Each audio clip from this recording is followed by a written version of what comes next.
Los testigos del pecado.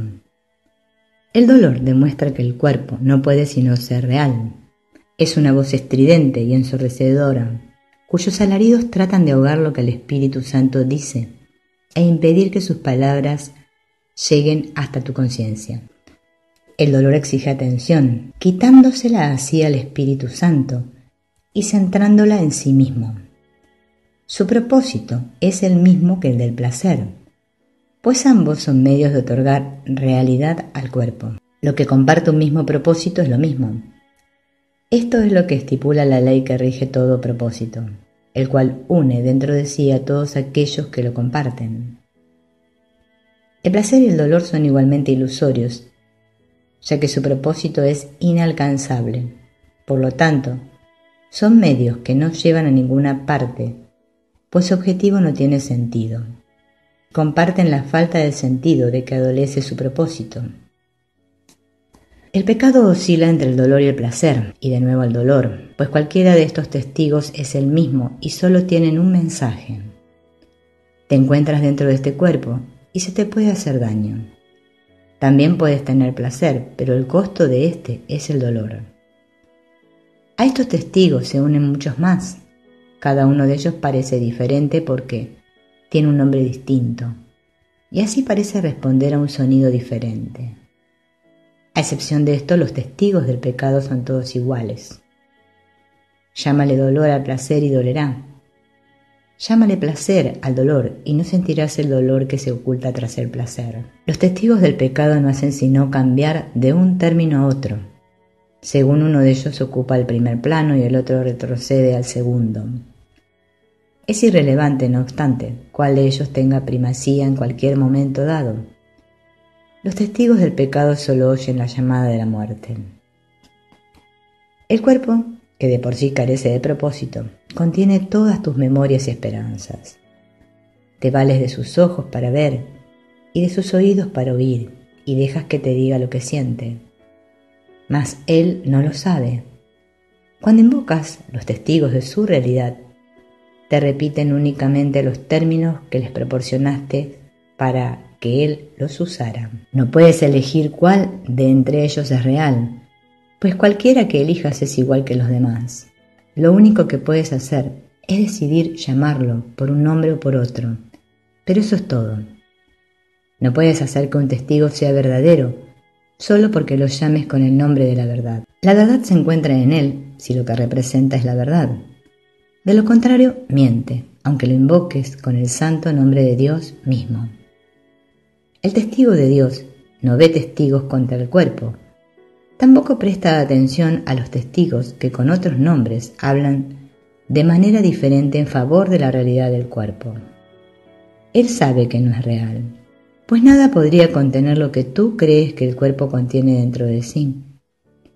El cuerpo no puede decirle a una parte de Dios cómo debe sentirse o cuál es su función. El Espíritu Santo, sin embargo, no puede sino amar aquello que tú tienes en gran estima. Y por cada testigo de la muerte del cuerpo, Él te envía un testigo de la vida que tienes en aquel que no conoce la muerte. Cada milagro que Él trae es un testigo de la irrealidad del cuerpo.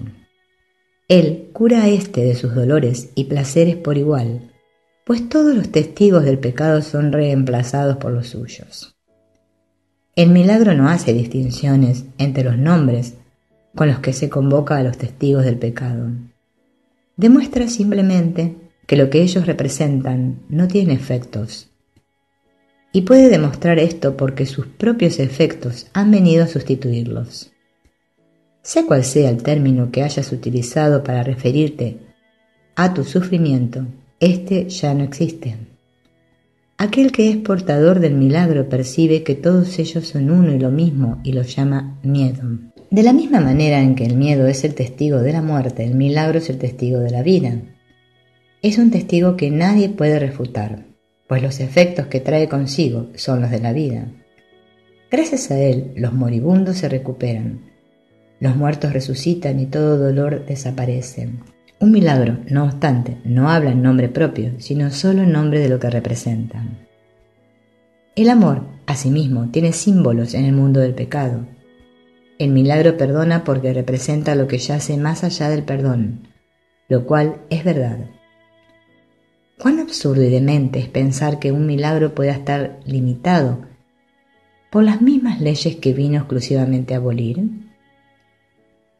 Las leyes del pecado tienen diferentes testigos y cada uno de ellos tiene diferentes puntos fuertes, y estos testigos dan testimonio de diferentes clases de sufrimiento. No obstante, para aquel que envía los milagros a fin de bendecir el mundo, una leve punzada de dolor, un pequeño placer mundano o la agonía de la muerte, no son sino el mismo estribillo, una petición de curación, una llamada de socorro en un mundo de sufrimiento. De esa similitud es de lo que el milagro da testimonio. Esta similitud es lo que prueba las leyes que consideraban que todas esas cosas eran diferentes, son abolidas, lo cual demuestra su impotencia. El propósito del milagro es lograr esto, y Dios mismo ha garantizado el poder de los milagros por razón de lo que atestiguan. Sé, pues, un testigo del milagro y no de las leyes del pecado. No hay necesidad de que sigas sufriendo, pero sí de que sanes, ya que el sufrimiento y la angustia del mundo han hecho que éste sea sordo a su propia necesidad de salvación y liberación.